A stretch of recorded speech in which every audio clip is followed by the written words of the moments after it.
Hi everybody and welcome back to Rebellious Menstruation. This is a Q&A on what I like about the cloth pad community.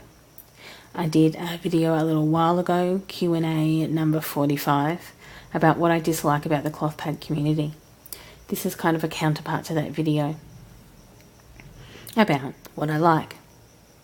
There is a sense of camaraderie in the community as we have stepped outside of the mainstream. There was also a great sense of education where it is severely lacking in a lot of other spaces. Once you find yourself switching over, you will find that there are quite a few symptoms that are caused by single-use disposable products that clear up. I addressed some of these. I addressed some of the ones of mine that cleared up in Q&A 24 on atopic and contact dermatitis.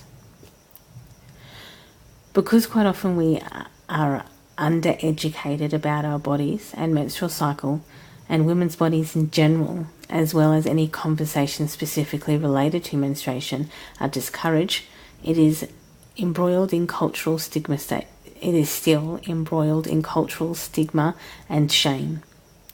Often these videos are the first exposure to reusable menstrual products and the plethora of choices that contains.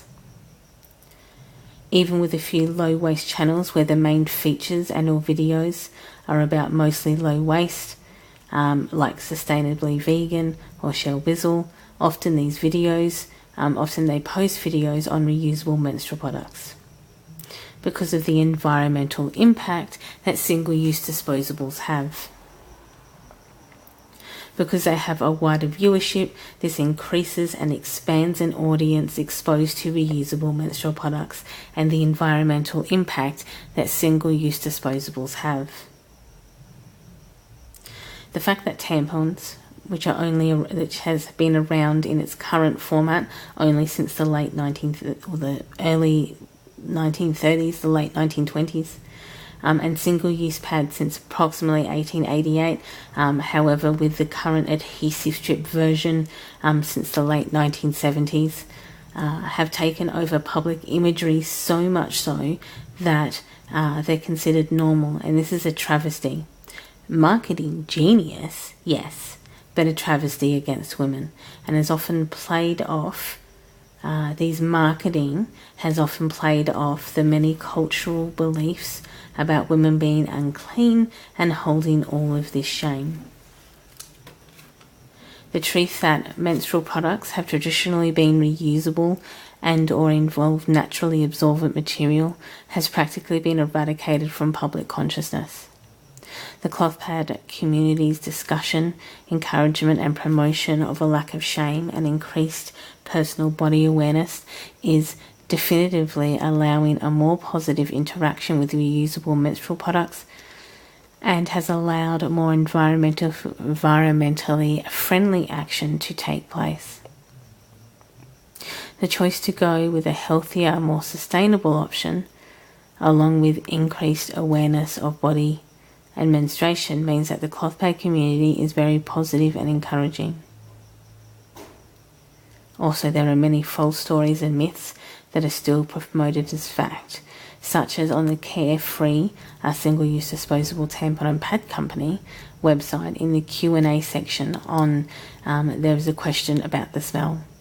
It states that menstruation will smell, and this is a natural and, quote, bound to happen during this time, as blood discarded by your body upon contact with air smells peculiar. While it does suggest a change frequently, at least every 4 hours, which is good, it does suggest that their ped range has odour-preventing properties to keep you fresh and clean, and definitely away from such unpleasant vaginal smells. If you have switched to reusables, you will know that this smell does not come from the blood. It comes from the lack of adequate airflow and, in fact, a lack of oxygen around wearing like a pad in your underwear, and the blood's reaction to single-use disposable plastic products and the chemicals that they contain, which also cause an already hot area to be extra sweaty. There is no smell with cloth pads. I have mentioned this before. I personally dry store soiled pads until I soak and wash them, and there is absolutely no smell. And I will keep repeating this until everyone who menstruates understands, and hopefully switches their product, that single-use disposable is what is causing the smell, not your period. The cloth pad and reusable menstrual community can be great at showing that these types of lies, or exposing these types of lies, that we don't smell bad on our cycle, and in fact, if you do, to go seek out medical attention, and that you should definitely and unequivocally keep scented products away from your vulva and vagina. The cloth pad community can be a very positive force in allowing women and teenagers as well, and gender non-conforming and trans, to explore alternatives and take control of their own health, and be better able to explore lifestyle options when finding out about their health, period, and control over what is considered normal or okay. This community presents a lot of options and solutions where a lot of mainstream society is participating still in menstrual shame or embarrassment. So that is what I like about the cloth pad community, and outside of that, I hope you enjoy your morning, afternoon and evening, and or evening depending on where you are in the day. All of my social media is linked down below. Outside of that, I will see you all in the next video. Bye.